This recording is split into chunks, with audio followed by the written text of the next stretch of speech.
You baby alive, sweet.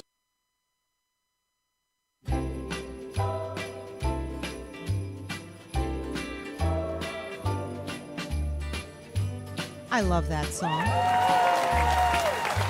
Merry Christmas, happy holidays. Oh, I wanted to hear him say it. Okay, at the end of the show, you have to play it again for me, which I love Burl Lives. It reminds me of that little cartoon that came on every year, right? Which one is that? Rudolph? Rudolph the Red-Nosed. Yeah. Oh, wow. Okay, we'll play it at the end. Have a holly jolly Christmas. Okay, everybody. Welcome to a fun edition of Deborah Kobylt Live. Thanks for joining us. And we have a terrific show for you, and we are starting our show with toys. Are you still wondering what to get that young person in your life? You've got a kid, you've got a niece, a nephew, you're a grandparent, you're looking for something to get your grandkids. This is the show for you. On the phone for me with us right now is Richard Gottlieb. Thanks, Richard, for joining us. He is the chief executive of Global Toy Experts and the publisher of Global Toy News. Thanks for joining us today. Oh, it's a real pleasure to be here. Yeah, I love New York at Christmas time. Just going window shopping. It's so beautiful. But we're down to crunch time now. So you got somebody you're looking to give a toy to. What are some of the real popular ones this year that people are just grabbing to get? Well, the number one toy right now seems to be fingerlings from a company called Wowee. Is that the little monkey? The little monkey on the finger? Kind of a wormy-looking monkey. And he's got a little bit of fuzz, a little bit of fluff on the top of his head, and he will interact with you. And so he has both what I like to call high-tech and high-touch. Oh. And for whatever reason, kids are collecting them, and it's quite the sensation. So he interacts with you. What does he do? What can you ask this little monkey to do? If you rock him, he'll go to sleep, and if you nudge him, he'll nudge you back. So he's not real complex, but he's just enough to feel a little bit real. To have a little fun with. I always wonder, how do things get popular or not popular? I remember the Cabbage Patch doll, and my dad got all scratched up running in the stores to get us some. There was a craze, I remember, over that one. There's always a craze some year. How does something get popular? How does that even happen? We don't know. You don't? So it's not marketing or anything like that? It just happens? No. We can market and we can make a successful product, but something like a Cabbage Patch doll is kind of an act of God. We really don't know why all of a sudden a particular product goes crazy. Right. Remember Beanie Babies? That one, too. Fight with each other. Remember Beanie Babies? That was another big one. Yeah, same thing. So we really don't know. It just seems to be maybe some kid on a playground who's kind of cool and an influencer somewhere. He brought one to school, and then it passed from schoolyard to schoolyard, city to city, state to state, country to country. That's amazing. But beyond that, when they become like that, we really don't know. That's amazing. You can be a little kid and be an influencer already. It's like, I know some kids are getting paid hundreds of thousands of dollars. Am I not right? Yes. To actually test out toys. Could you imagine? I got to get my kids in this business. I really do. If you need any more, give me a call. But what do? Sure. You just find kids to test stuff out, and if they like it, and they've got like the popularity thing going for them, then... No, I don't think... I mean, nobody planned that. They just liked it, and they brought it to school, and they were popular, and a lot of the kids wanted to do what they were doing. Yeah. So it takes off. Wow, I mean, really cool. we in the industry, we can create a lot of interest through advertising, through marketing, et cetera. But ultimately, when something becomes like a Cabbage Patch doll, it's just the right product at the right moment in time. Let me ask you, how do you do advertising nowadays? Because a lot of kids are not just sitting in front of the television anymore, and commercials are popping up. I'm guessing it's through like social media and little pop-up ads, right? And YouTube. YouTube's a real driver of interest. Really? It's huge, yes. So it's between the social networks. Television is still important, not quite as important as it was. Right. Because of the social networks and again, YouTube and video concepts like that. So give me a couple of other really, really popular toys. I think we have a video, right, of one of them. Well, What's it called? Baby Alive? Baby Alive is back. Baby Alive originally came out a couple decades ago, Hasbro brought it back, but for whatever reason, it seems to be doing very well this year. And is that the one where like you can feed it food and then it poops on you too, and it just like that's right. Yeah, it's that's like having right. who would want that? Why would they want why would any little kid want a little baby doll to poop on them? But hey, whatever. I don't even want to change diapers now. I know, me neither. So do we have any video of that one? Can we show that one? Hang on a second. We're going to show that. Tears. I don't feel good. Checkups help her feel better. Boom, boom, boom. I feel so much better. New Baby Life Sweet Tears. Each sold separately. I never really was into those as a kid. I liked my Barbies. Are Barbies still a big deal? Barbies are a big deal. She struggles a little bit now and then because she's the world has changed, and yeah, I mean Barbie you've got to make her ultimately in her DNA a Southern California blonde-haired girl, and we live in a multicolored rainbow world. So, but she does very, very well, and she's still a very popular product, and she's going to be with us for a long time. I think so. I mean, you've got to make Barbie in all colors, really, in order for her to be popular. But I remember thinking, look at these proportions. I mean, she was out of proportion, right? I think when they measured her entire body was just not in proper proportion, right? Am I right? Right. No, she was. As a matter of fact, they did a study of cartoons.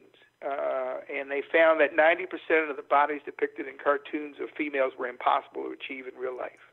Right. So we do. I would like to mention the Soggy Doggy game. Oh yeah, let's get on. Okay, let's get on to some other popular ones for this year. Okay, wait a minute. The Soggy Doggy game. That's by Spin Master, right? Right. And the Soggy Doggy game is what some people call messy games, and other people call Russian roulette games. And an event, it's kind of in the same category as last year's big hit, which was the Pie Face game.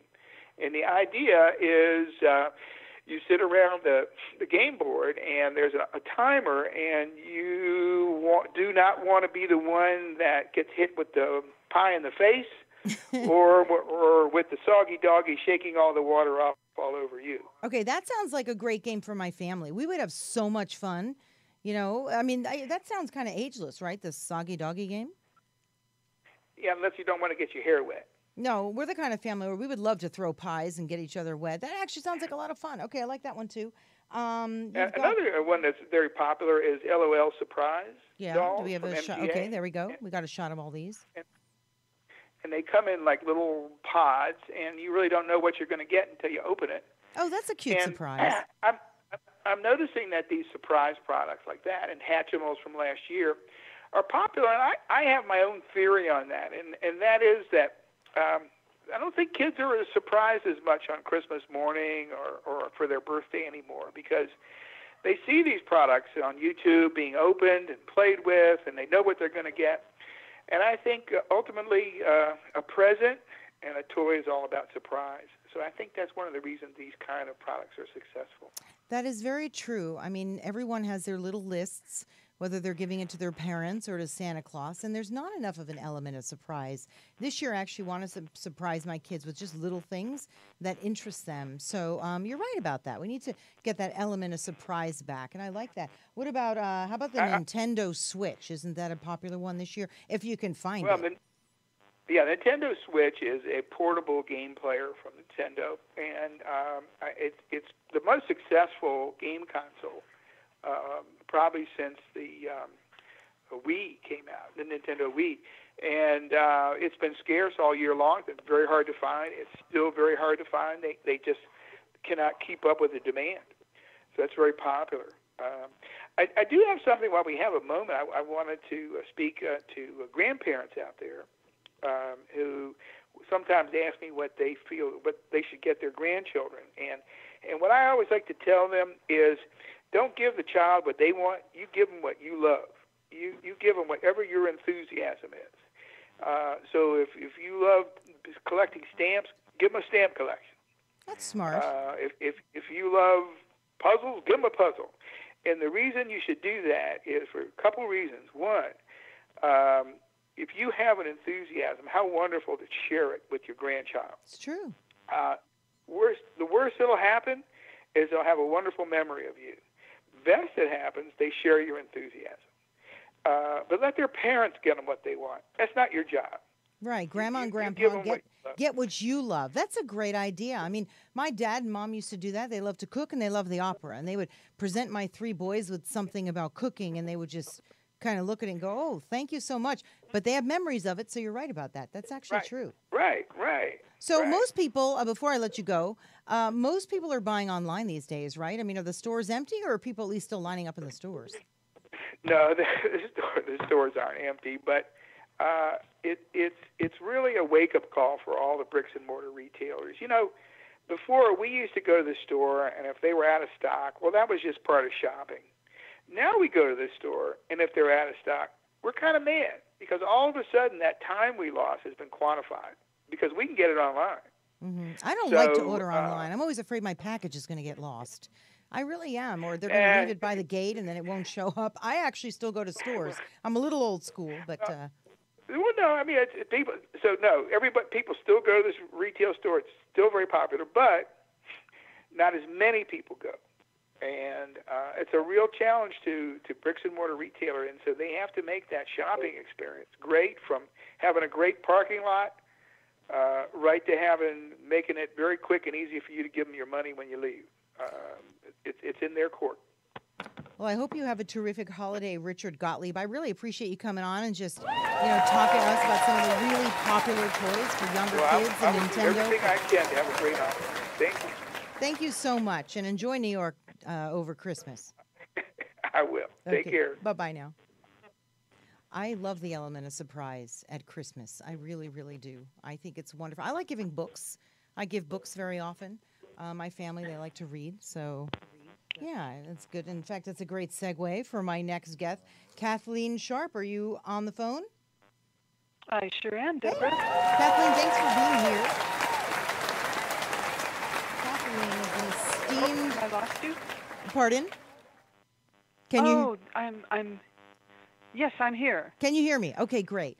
Kathleen is calling us from Santa Barbara. Now, this is very interesting. 2 weeks ago, Kathleen was supposed to be on my show, or perhaps it was last week. I don't remember. But I didn't come into the studio because the fires were 1.5 miles from my house. And today, Kathleen was supposed to drive down from Santa Barbara. And sadly, they're having, situations now with fires and winds up there.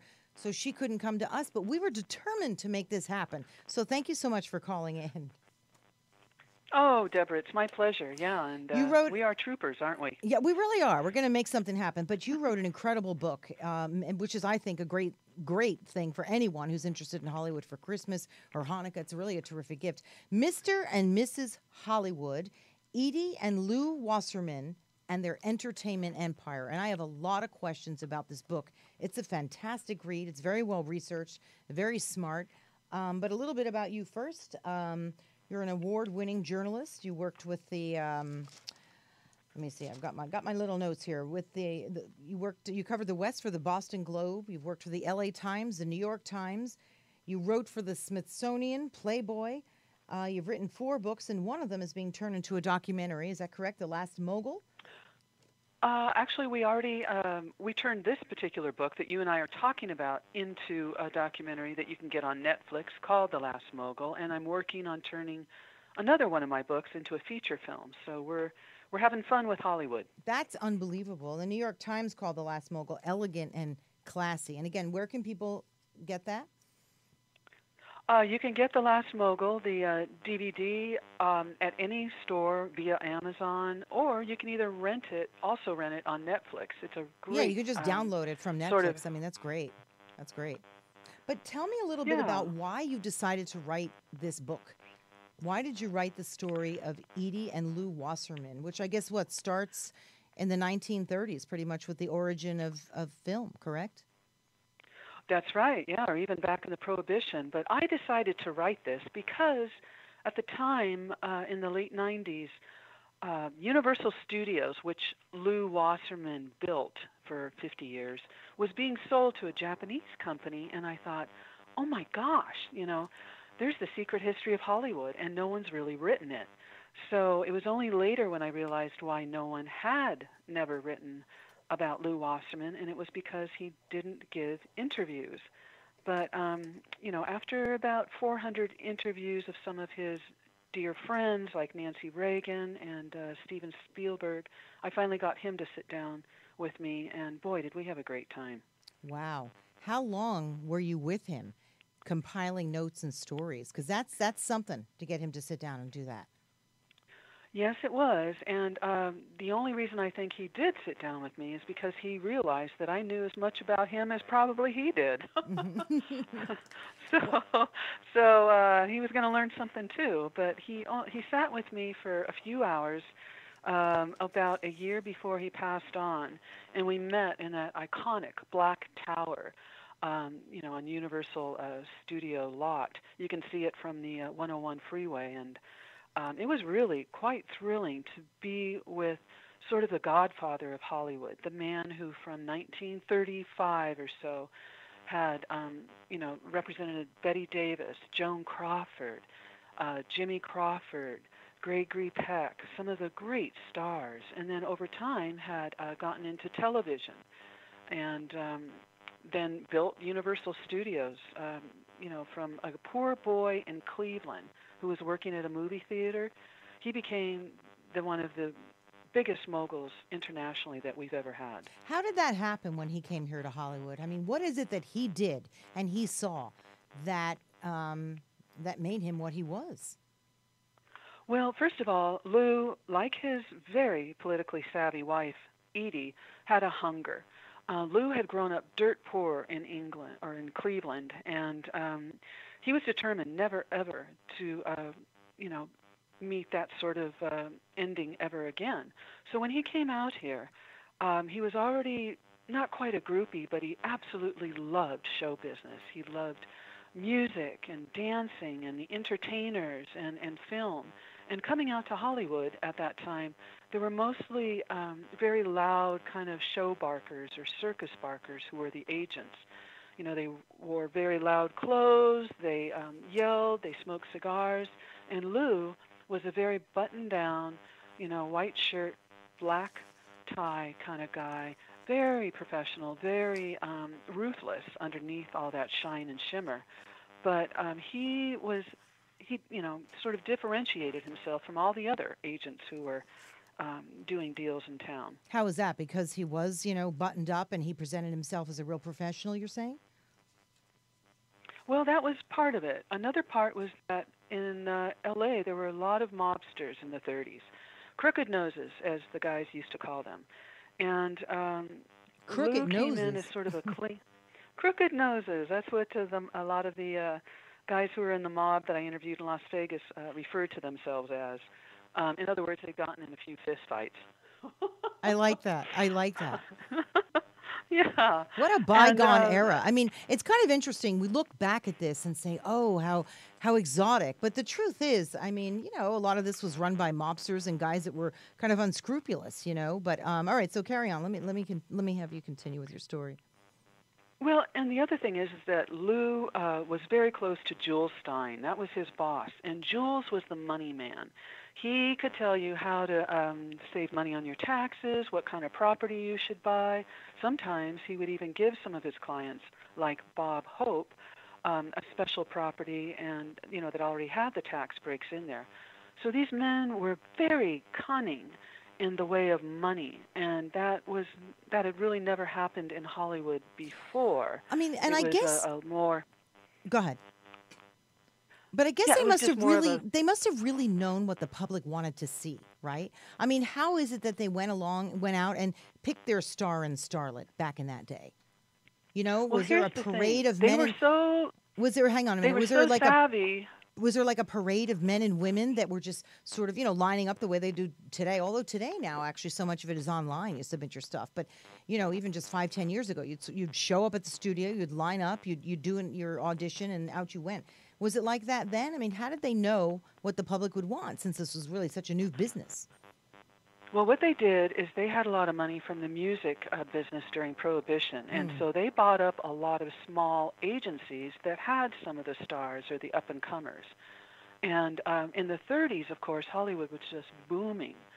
This was during the time of the talkies, or after the talkies, and before the Hays Code really came in. So there was a huge demand for 1-hour-long movies, 90 minutes, and they went around town and they bought up the smaller agencies until they had pretty much every star in town.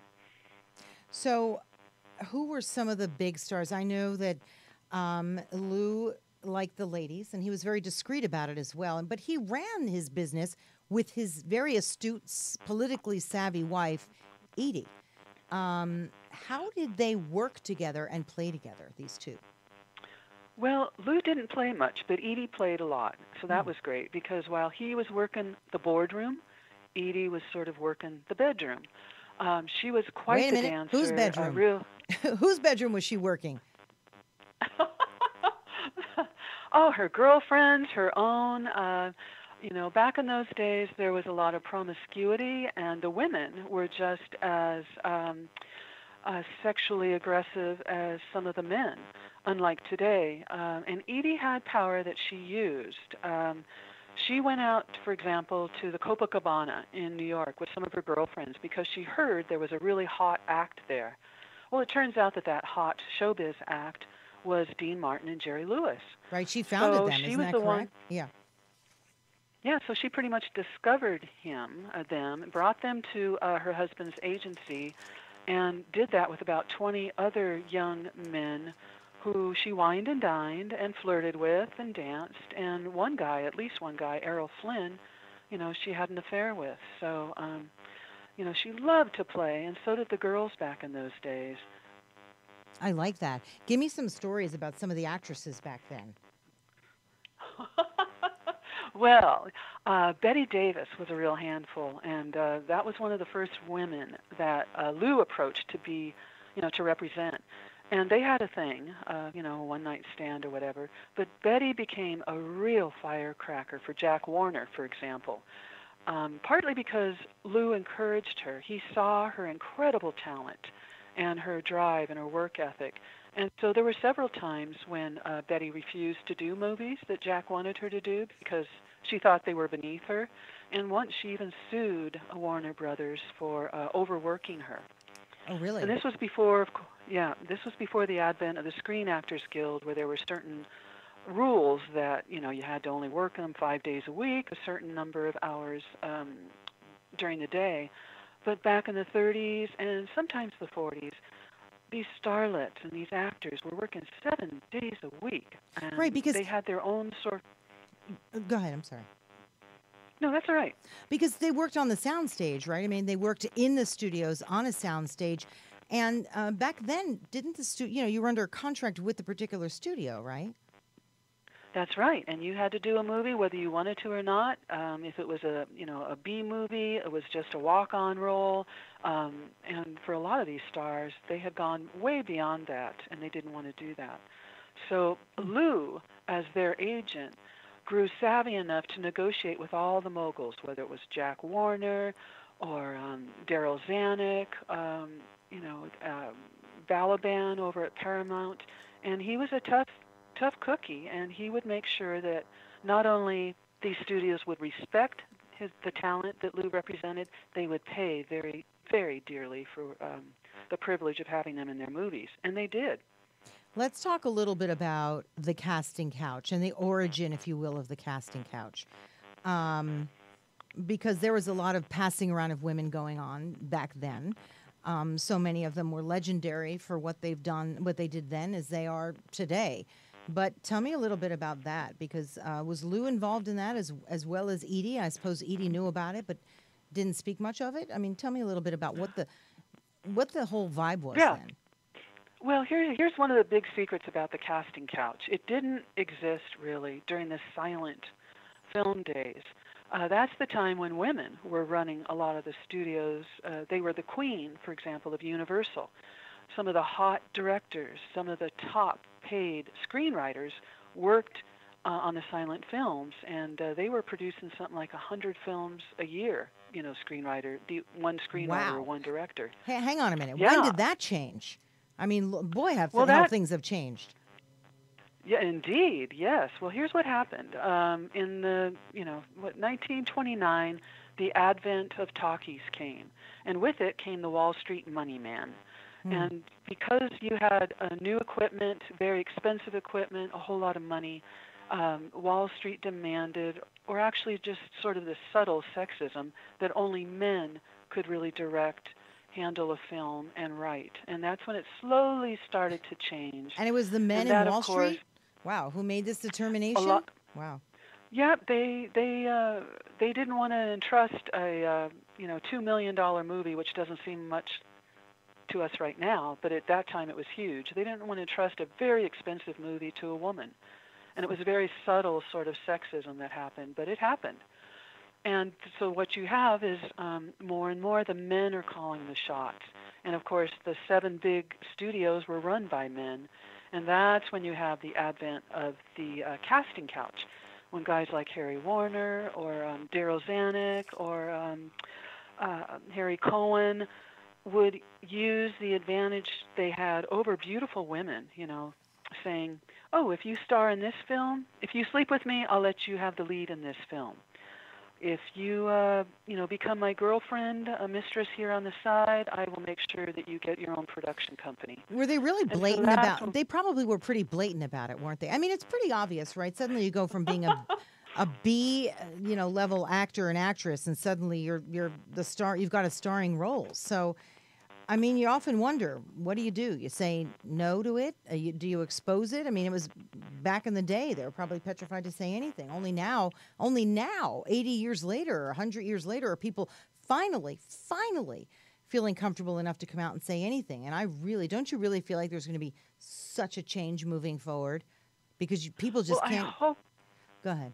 Yeah, I hope so. But I'm not sure, because it's such an ingrained, as you said, it's a 100-year-old problem. And I think it's very interesting to look at the first sort of twig that broke this dam, and that is Harvey Weinstein. And at the time that he became accused, October 5th, his company wasn't doing that well. So he was no longer as powerful as he had been 10 or 20 years ago. And I find that very interesting. So it was okay, I think, it was safe for many women to come out and accuse him, which they did. Yeah, I mean, we've all had that experience.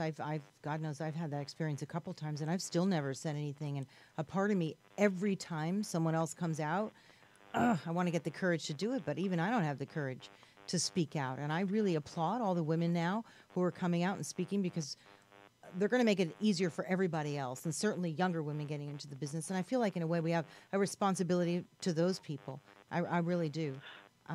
Yeah, and don't you also feel that a lot of that harassment kind of got to you? It diminished your self-confidence. It made you doubt yourself. I think a lot of us women are realizing how very psychologically destructive that was to us as artists and as women. Oh, it absolutely does. And I also believe the emotional abuse that you suffer from that has repercussions for years. Yeah, you just have to stay strong and say to yourself, and yeah, you're right. You find that you start questioning yourself and your sanity in a way. But we realize now that that's not the case. And the more we speak out, it's freeing to do something like that. But getting back to the days of Edie and Lou, I like how Edie sort of ran stuff with her little girlfriends. I love the story that you talk about with Janet Leigh and Suzanne Plachette and Rosemary Clooney. They would gather at her house and they'd smoke and they would drink and who knows what else. I mean, would they discuss? Wouldn't that great? Yeah. They pass around studio gossip like they were dinner mints or something. I would love to have been a fly on that wall. And Janet Leigh, when she first became a star, Edie kind of helped her get the starring role in Holiday Affair, and that really catapulted Janet into the limelight. And when Janet met this up-and-coming actor by the name of Tony Curtis, Edie is the one who encouraged that romance because, oh my God, it was an agent's dream come true. This voluptuous California blonde and this Brooklyn beefcake. I mean, the Janet Brooklyn Leigh beefcake, and Tony I like that. Curtis. Oh, he was such a hunk. And, by the way, he was such a gentleman when I interviewed him, too. Both of them were just lovely people. And it reminded you, as you said earlier, about this genteel kind of very well-mannered Hollywood where people wore gloves and, formal gowns, and they addressed each other, and they were very charming and witty, or until they got drunk anyway. Yes and no, but I also think that was very intimidating for people watching at home because, it was the stars and then you.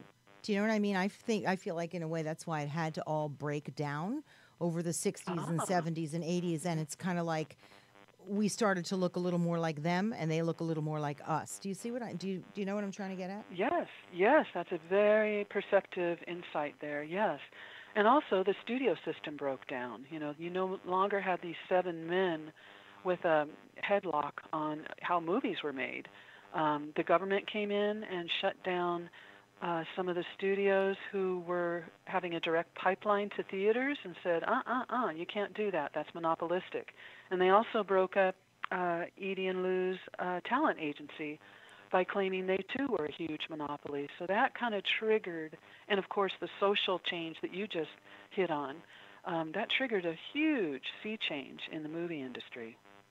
Talk to me a little bit about some of the harassment that went on back then, even though women didn't talk about it too much. I mean, you've got Goldwyn, and you mentioned Zanuck, and you had Wagner. I mean, they just ran with an iron fist. Right now, if women turned them down, forget it. That was the end of their career. Is that how that went?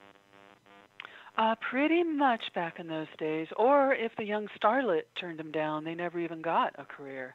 And then there was this other odious thing that happened, especially in the 50s, which was the red list or the black list, where a lot of women who, in their late teens or early 20s, they had, for example, picketed for the Screen Actors Guild to have a union. They were seen as trouble, like, oh no, we don't need another Betty Davis. And they were sort of called communists or accused of wearing pink underwear, which is what happened with Helen Gone. Whoa. Or, are you kidding me? They accused her of wearing pink underwear? And yeah, that's right. Oh, my God. Yeah, so, and the women were very vulnerable because, a lot of them also had children. And they didn't want to be either locked up like the Hollywood 10 had been and go to jail for being sort of, a communist, or they didn't want to lose the bread and butter that they had as actresses.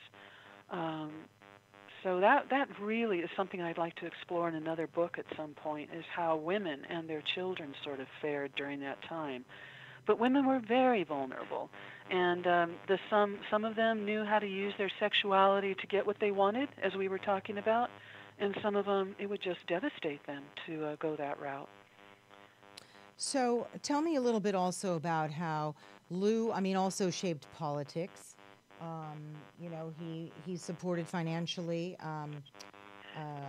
Carter getting into office. He also helped handpick Reagan's kitchen cabinet. Yeah. They were very politically astute, and he provided women for Kennedy. I thought it was just Marilyn. I guess there was a whole slew of women that he provided for Kennedy, huh? That's right. He was the beard for Angie Dickinson, who I guess John F. K. had a thing for. And whenever John Kennedy was out here in Los Angeles, there would be a little cocktail party thrown by Lou and his men, and Lou would escort Angie Dickinson to that party and can I tell you, make sure that she... Angie must have been something, because if you ever see her on the couch with Johnny Carson, he was so smitten he couldn't even get the words out of his mouth. I'll tell you, she must have been some lover to all these guys. Yeah, a lot of these women were va-va-booms, And Susan Plachette, Polly Bergen. Oh my God, what a beautiful woman she was, at one time. And yeah, I think Lou, again, and Jules Stein saw a void in Hollywood. Nobody else was raising money to send back to Washington, D.C., or even to Sacramento, and they were the first to seize on that.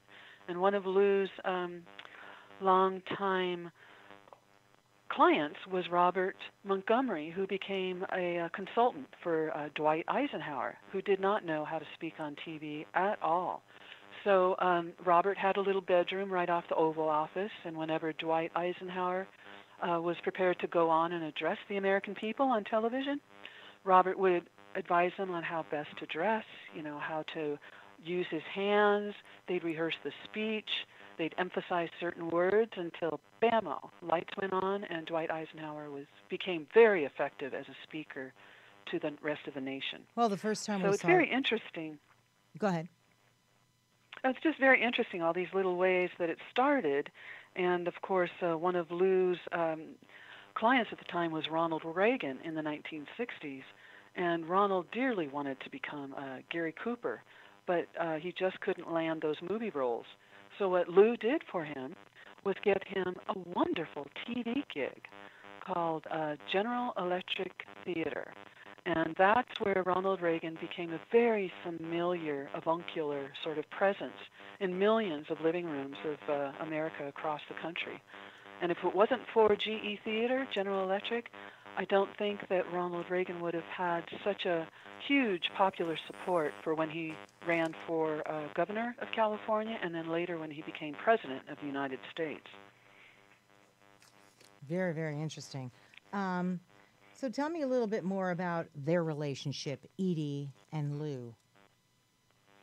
Well, back in Cleveland, I found through my digging that Edie's father was sort of the lawyer to a huge mob that was situated in Cleveland, the same mob that would later come west and create Las Vegas.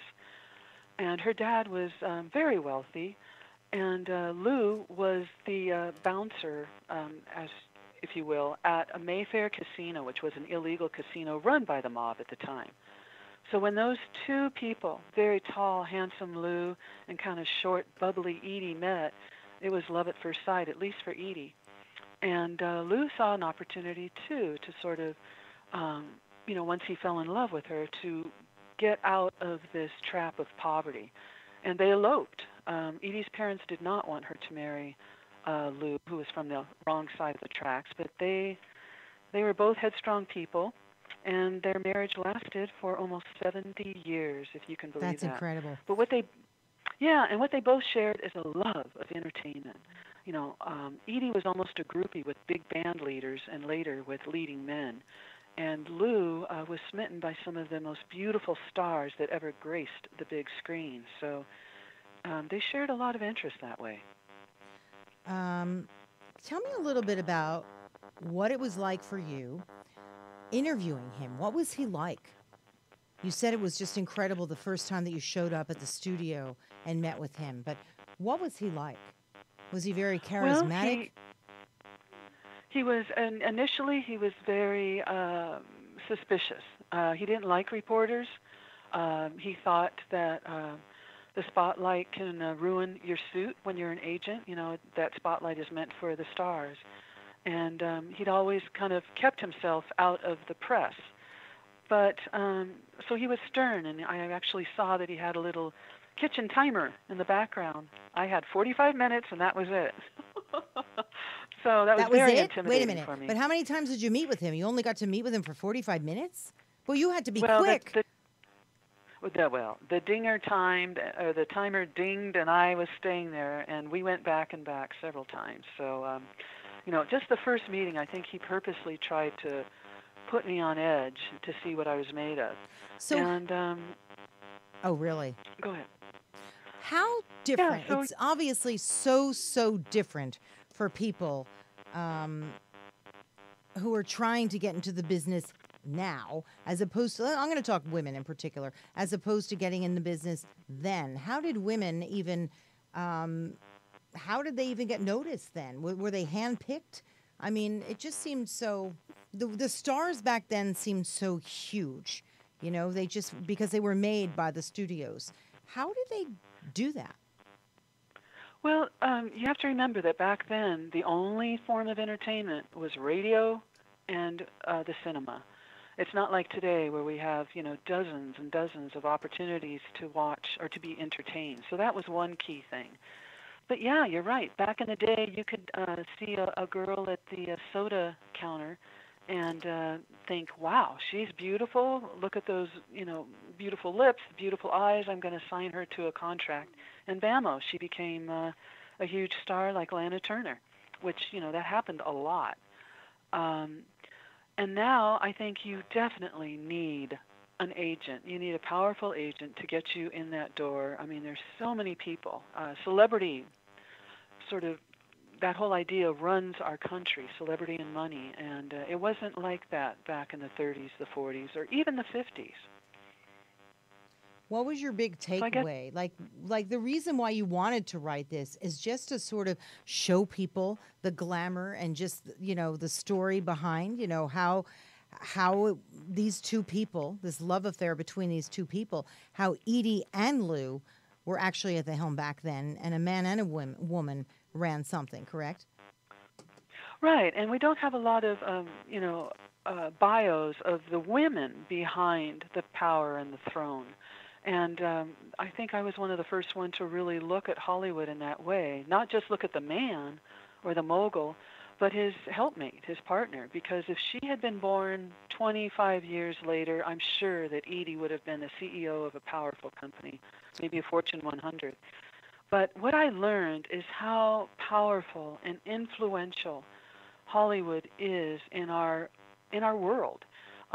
We've already talked a little bit about politics and how the influence of Hollywood money and even some of the familiar faces. I mean, Donald Trump started as the host of a game show called The Apprentice on television, and he too got in the television in the living rooms of millions of people. So that's extremely powerful when you control the airwaves like that, or when you have you sign a person to take over The Apprentice or whatever show it would be.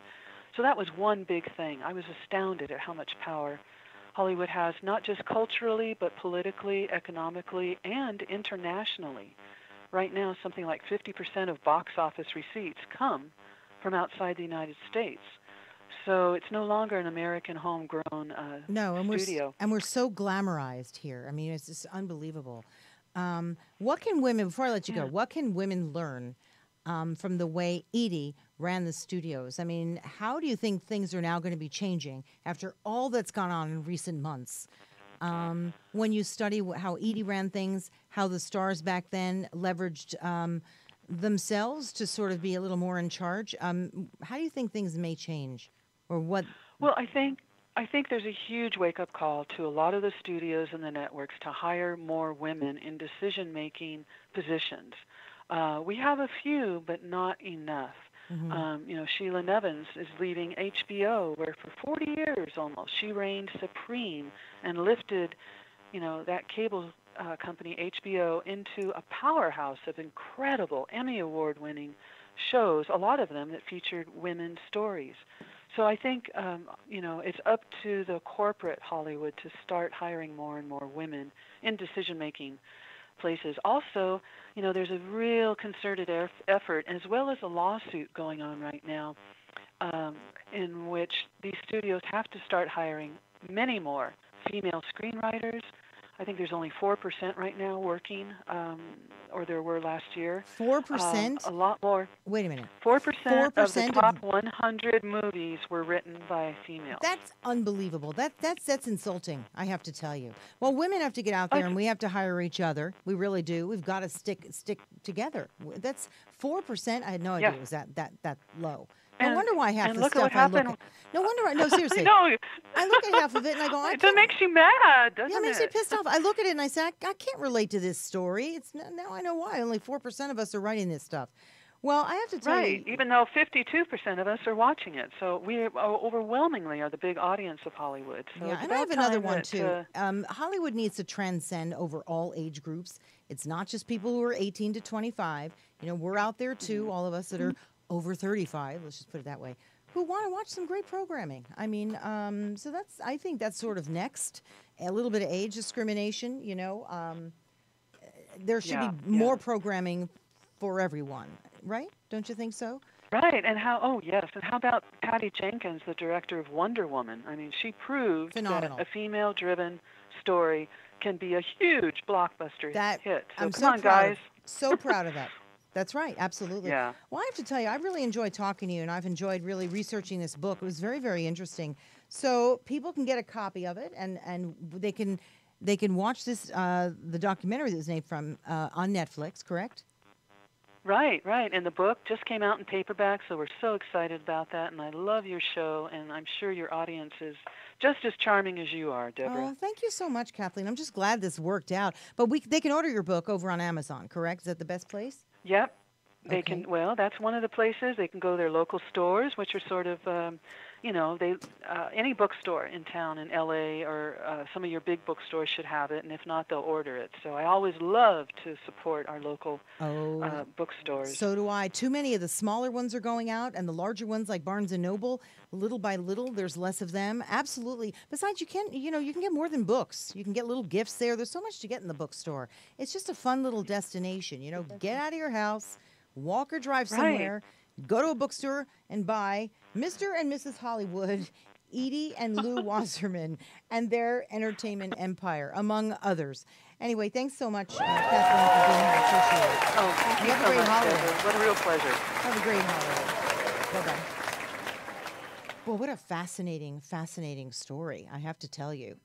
When I read this about Edie and Lou, I was so turned on by Edie being a woman who was in charge, but I think she put up with a lot. If I had a husband who was in charge of Hollywood and he was sleeping around a little bit, I'd be pissed off. So I have to tell you, so the women back then, old Hollywood is glamorous, but I don't know if it would have been for me or not. I would have been stomping around, irritated, even then. But anyway, earlier in the show, we talked about gifts and giving. We talked about some of the popular gifts right now for kids for Christmas and Hanukkah and all the holidays. And what I like to do, at least for me, I love to give gifts, but I also like to do a little bit of a give back. And there's someone on the phone right now. Paige, you with us? I am. How are you, Paige? I'm very good. Happy holidays. Happy holiday to you, too. Thank you for making this work out. Paige Adler, co-founder with Lou Adler and Paul Newman of The Painted Turtle. And I support The Painted Turtle. I think it's absolutely phenomenal what they do there. Their hearts are huge. And it's just one place to give if you're looking to give back for the holidays. But Paige, why don't you explain a little bit to people out there about The Painted Turtle? So The Painted Turtle is a camp. It's a camp for children with chronic and life-threatening illnesses. And we run year-round. So while we have traditional weeks of summer camp in the summer, we have family weekends where the mothers and fathers and siblings and caregivers can come with their children during the school year. So we deal with children that have an illness that impacts their lives so much that they're missing significant time at school, or they wouldn't be able to go to a normal camp because we do dialysis on site and we're completely wheelchair accessible. And we have no billing department, so it's totally free of charge for these kids and their families. Your heart is enormous. What made you do this way back when you founded The Painted Turtle? I actually was a volunteer at Paul Newman's first camp, which is called the Hole in the Wall Gang in Connecticut. I was a kid that grew up going to camp, and it made a big difference in my life to experience going to camp. And I loved working with children that were in a hospitalist setting. Was a candy striper as a kid, and his camp brought those two worlds together for me. And it was so extraordinary to see what he created because it is a magical place. He said he wanted the kids to kick back, relax, and raise a little hell, and give the children the opportunity to have some normalcy and have a real childhood. And that really resonated with me, and I wanted to be able to provide that same type of thing for the kids here in California. What types of life-threatening illnesses do these kids have? And it really runs the gamut, doesn't it? It does. Anything from kids with spina bifida, where they're generally wheelchair-bound, to kids who have had kidney transplants or liver transplants, kids that are on dialysis, kids with arthritis, cerebral palsy, heart issues, inflammatory bowel disease, neuromuscular disease. We try and group kids together that have similar illnesses, so the kid that's had a transplant and the kid that's on the waiting list can meet each other and interact, and they can see how they take care of each other and what's to come. But generally what we find is that it's just really empowering for these kids to see that their illness is a part of them, but it doesn't have to define who they are, that even if you're in a wheelchair, you can go up on the high ropes course and fly, zip line down.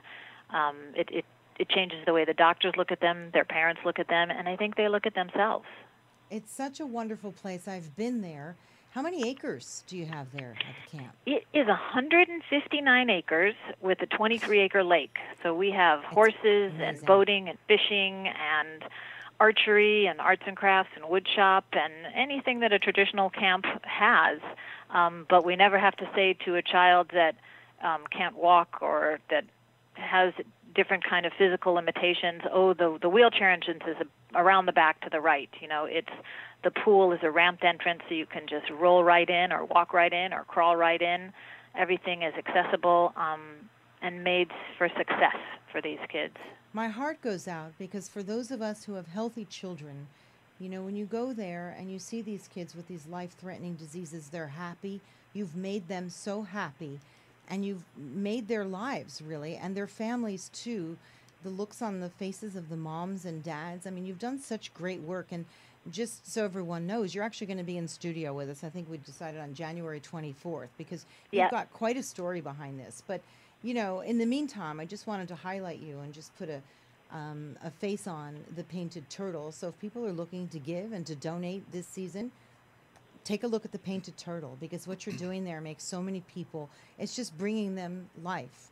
And I just want to thank you for all you do for these kids. And I really thank you. I can tell you, no matter how much you give, you just get so much more back. It's true. It's what Paul Newman said. He said, at first you think you're doing something for the kids, but in the long run, really, it's them that's doing something for you. He was really something, wasn't he? He certainly was. He was an extraordinary human being. And to think what his legacy and what he's done with all of the camps that are now worldwide, besides being a most famous actor and, gorgeous human being, it's quite a thing. Yeah. Quite something. It really is. And thank you for following those footsteps, Paige. And I just want to say really happy holidays to all of you there and everybody at the Painted Turtle. And we can't wait to have you back in a couple of weeks in the new year. Right. So thank you so much. Thank you very much. Happy holidays. And if people are looking to donate, it's the Painted Turtle. What's your website? Paige, did I lose you? No, I'm still here. Oh, what is your website, Paige, for people who want to donate? It is www.thepaintedturtle.org. .org. Okay, I'm glad you clarified that. Okay, so people, thepaintedturtle.org, right? Yes. Thepaintedturtle.org. Okay, thank you so much, and see you in a couple weeks. Great, thanks. Thanks. That's always, Tony, a big one for me. I like to, there are times that I've purchased gifts that were made by, particularly with women, because I do feel like women around the world, they struggle. So if women are making products somewhere, I try and purchase it and use that as a gift. I try and do a little bit of give back, something like a Painted Turtle, and there's others, whatever, warms your heart. Just try and do a little bit of giving to something else or somebody else, other than yourself and your own family this year. That's all I'd like to say. And anyway, I'd like to thank everybody, Misty and Tony and Miranda and Kaylee and everyone who just sort of makes this happen. I want to say thank you very much and have a really wonderful Christmas and Hanukkah, and we will see you in the new year. Bye-bye. Ah, there's my burl. I don't know if there'll be snow, but have a cup of cheer. Have a holly jolly Christmas, and when you walk down